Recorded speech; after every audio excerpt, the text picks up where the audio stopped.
어제 기자회견에서 뉴진스가 설명한 건 이렇습니다. 하이브와 어도어 그러니까 소속사들이 먼저 계약을 위반한 것이고 네. 가처분 소송 없이 그러니까 전속 계약을 해지하겠다.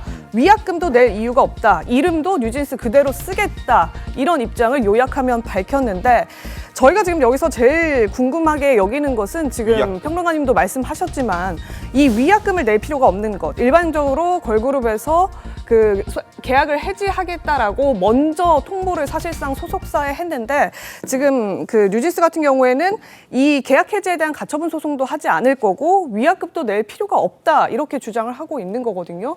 변호사님 어떻게 보십니까? 굉장히 이례적입니다. 사실은요, 약정서가 있을 겁니다. 이 뉴진스와 이 어도 회사 간에 계약을 해지할 수 있는 사유가 약정서에 분명히 여러 가지 사유가 기재되어 있을 것 같습니다. 예. 그런데 보통은요, 어떤 이 해당 가수에 대한 정산 자료를 미지급한다든지 아니면 활동을 유지해 나가는데 심각한 이 소속사의 영향력이 있다든지 이러한 중요한 사항을 위반을 했을 때 해지가 되는 것이고 네. 한 6호 정도의 기타 뭐 이러한 계약을 계속할 만한 사유가 상당한 이유가 없는 경우 이러한 이제 조금 모호할 수 있는 규정은 있겠지만 아무래도 이 맨 마지막의 사유가 지금 현재 지금 이 뉴진스가 이 소속사에 지금 이야기하고 있는 사유가 아닌가 싶습니다. 한 8가지의 조건을 이 13일자 이 내용 증명을 통해서 어도어 측에 뉴진스는 요구했다라고 주장하고 있는데요. 지금 본인들이 공개하고 있는 이 해지 사유가 법조인 입장에서 봤을 때 계약을 유지할 수 없을 만큼의 상당한 중대한 하자가 있고 중대한 흠이 있는가라고 보여진 사실상 않습니다. 따라서 위약금 책임을 물 가능성이 굉장히 높다고 생각이 들고요. 네. 그 위약금 액수도 굉장히 클 것으로 보여집니다. 지금 이 뉴진스 같은 경우에 2022년 7월에 데뷔를 했습니다. 보통 이제 아이돌 같은 경우에 7년 정도 계약 기간을 가지기 때문에 네. 이 공정위의 표준 전속 계약에 따르면 이 남은 잔여 기간 동안 이 해지를 주장한 당시 기준으로 2년 정도의 영업 매출의 평균액에 잔여 기간을 곱한 금액이 위약금으로 책정이 됩니다.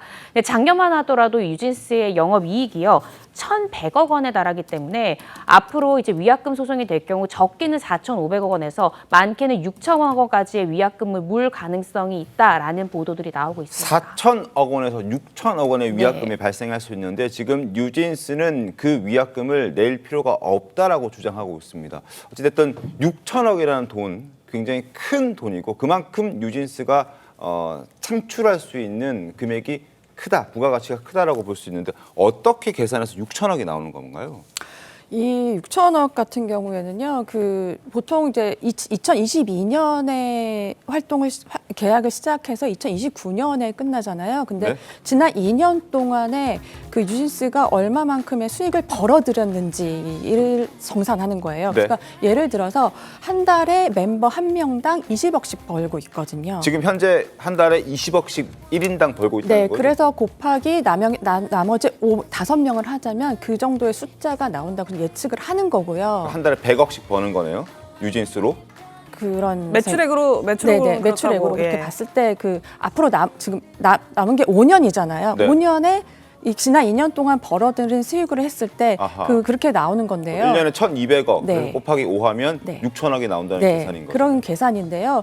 지금 뉴진스 같은 경우에는 그러니까 그 어도어 측이 자기들은 그동안에 이행을 다 했다. 그러니까 예를 들어서 만약에 이런 사태가 벌어졌을 때 뉴진스가 뭐 공연장에 나타나지 않거나 뭐 CF 촬영하지 않거나 이런 거부를 했다면 뉴진스도 사실 계약을 이행하지 않은 거잖아요. 근데 뉴진스 입장에선 이걸 다 이행을 했는데 우리들의 요구를 들어주지 않았다가 지금 뭐 얘기인 거예요. 근데 어도어 측은 예정된 거고 당연히 해야 되는 수순인데 이거는 계약 위반 사항이 아니다라고 또 얘기를 하고 있고요. 서로 약간 지점이 좀 다릅니다. 근데 이 지점에서 굉장히 그 공통점은 단 한 가지예요. 하이브 그러니까 어도어에서는 민희진 대표를 이름할 수 없다. 우리는 신뢰할 수 없다고요. 뉴진스는 우리가 처음부터 데뷔할 때부터 했었던 그 민희진 대표를 다시 내어달라. 아니면 우리는 이 진행을 할 수가 없다라고 얘기를 하는데요. 그리고 어저께 바로 우리는 오늘 자정부터 그러니까 바로 오늘이죠. 네. 이제 어도어와 계약을 하지 않겠다고 했잖아요. 그러면서 김포공항 출구를 했는데요. 어저께와 또 다른 상황인 게 조금 당당하고 이렇게 얘기를 했다면 오늘은 조금 좀 무거운 표정으로 공항 출국을 했습니다. 그리고 좀 다들 궁금해하실 거예요. 이렇게 계약 해지를 한다고 선언을 했는데 그럼 다음에 스케줄은 어떻게 진행할 것이냐 아마 궁금하실 텐데요.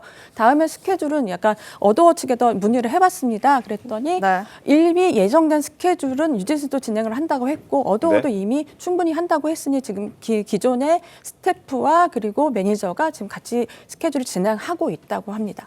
알겠습니다.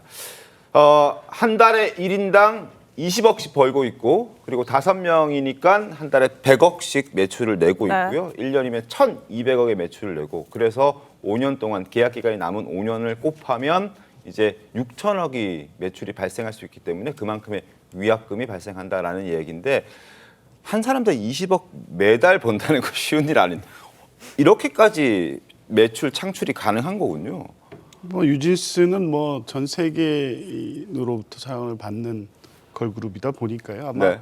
우리가 상상할 수 있는 이상인 것을 아마 이번 이 사건이 불거지면서 확인이 되고 있는 것 같습니다. 뭐 그 전에 BTS나 세계적 그룹으로 활동하고 있는 그룹의 수익 창출도 이 이상인 걸로 알려져 있죠. 그만큼 이제 매니지먼트가 국내를 넘어서 세계적 규모가 됐고 시장 자체가 넓어졌기 때문에 네. 창출하는 수익은 우리가 기존에 알고 있던 것을 훨씬 초과하는 것으로 보이고요. 그래서 이 분쟁이 심각한 양상으로 번질 수밖에 없다고 보여지는데 네. 이제 추가적으로 얘기는 하겠습니다만 지금 어제 뉴진스 멤버들의 회견은 일단 법률적으로 납득이 안 가는 부분이 있습니다. 그렇습니까? 통상의 이 전속 계약 관련된 다툼에서는 전속 계약의 효력의 부존재를 주장하는 본안 소송을 제기하고 또 그에 따른 효력 정지 가처분을 통해서 활동의 자유를 열어놓는 법률적 보장을 해야 되는데 지금 해지를 일방적으로 통보하고 해지의 효력이 발생했기 때문에 활동에 아무런 지장이 없다 이런 입장을 어제 표했거든요.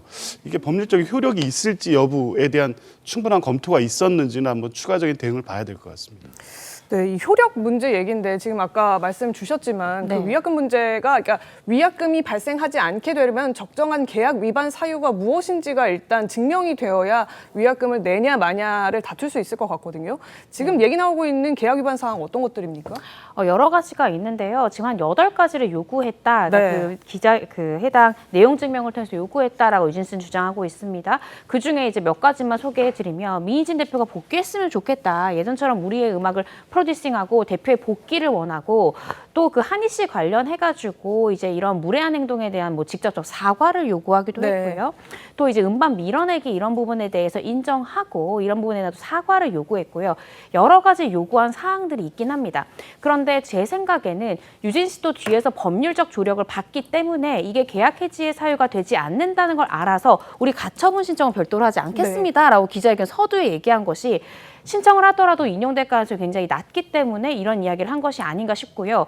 그러면서도 지금 오늘 이제 김포공항으로 출국을 했죠. 예정된 스케줄을 하겠다. 이것은 어떤 의미일까를 제가 고민해 봤을 때 어도어는 우리의 계약을 위반했지만 네. 우리는 지킬 것은 지키겠다. 우리는 더 이상 계약 위반을 하지 않겠다라는 의미로 남은 광고나 남은 공연은 우리가 예정된 대로 다 이행하겠다라는 스탠스를 취하는 것이 아닌가 싶고요. 네. 그래서 앞으로 이것이 소송까지 갔을 때 우리는 계약을 위반하지 않았습니다라는 것을 이제 방어적으로 방어하지 않을까 싶습니다. 근데 가처분 신청을 하지 않는다라는 것도 저도 굉장히 이례적인 상황이라고 보여지고 그렇기 때문에 정말로 해지를 요구하는 것인지 아니면 어떤 선전포고를 한 다음에 물밑에서도 어도어랑 어떤 협상을 원하는 것인지 사실은 이런 부분들이 이전의 통상적인 경우랑은 굉장히 달라서요. 정말로 해지를 요구하는 것인지 이 부분은 좀 더 지켜봐야 될 것 같습니다. 네, 윤기춘 변호사님, 이게 가처분 신청을 안 하는 게 사실상 계약 위반 사항이 뚜렷하지 않고 실제로 내도 그래서 인용이 안 될 거라고 보기 때문에 안 하는 일종의 이제 뉴진스 쪽의 전략 아니냐 지금 이런 말씀 해주신 것 같은데. 가처분 신청했다가 기각당하면 예. 오히려 더 본인들의 그 주장 사항이 받아들이지 않는다는 것이 공인된 거잖아요. 근데 이건 큰 틀에서 보면은 사실은 저희 그 5월달에 한번 다뤘던 부분일 텐데 네. 이게 이제 하이브 사실 어도어는 중간에 계열사지만 네. 소속사이기도 하고 하이브하고의 싸움이잖아요. 그렇죠. 그러니까 하이브하고 어도어하고의 이제 그 싸움이 아니고 하이브와 사실 뉴진스 또는 미니진 씨하고 싸움인데 네. 그 당시에 하이브가 감사해가지고 그런 결과를 냈었어요. 뭐냐면 미니진 씨가 어도어를 가져가려고 한다. 뭐 이런 취지로 많이 주장을 했었잖아요. 그 중에 하나가 이제 뉴진스를 빼가려고 한다. 네. 그 이름도 가서 사용하려고 한다. 네. 그리고 심지어는 이렇게 헐값에 내놓고 어도어를 갖다가 민진 씨가 풋옵션 행사에서 그 받은 돈으로 되살려고 한다. 이런 취지의 감사 보고서를 낸 적이 있어요. 근데 이제 민진 씨는 반발 기자회견을 했고 네. 그 어떻게 보면 그 과정의 하나로 보여지기도 해요. 네. 그러니까 이 하이브 관점에서 보면 아무런 계약 해지 사유가 없는데 뉴진스가 계약 해지를 하고 가려는 것이 2015년, 그러니까 2015 내년도 1월 달에 풋옵션의 만기예요. 그러니까 그 전에 뭔가 다 해결돼야 되거든요. 네.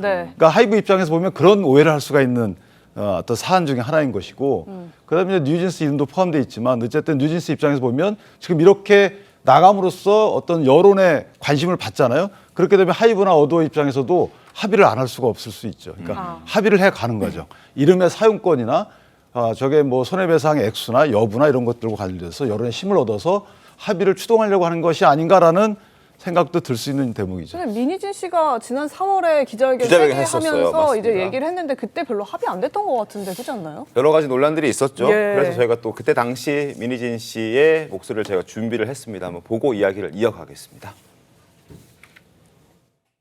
출산한 기분이에요 했던 게 그게 너스레가 아니에요. 제가 산고가 느껴졌고 제가 직접 애를 낳지 않았지만 누가 내가 애를 베고 있는데 내 배를 그냥 빵 찬 느낌이 있었다니까요.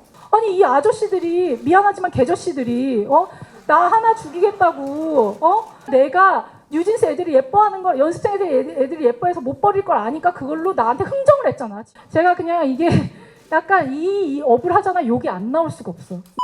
들이 너무 많아가지고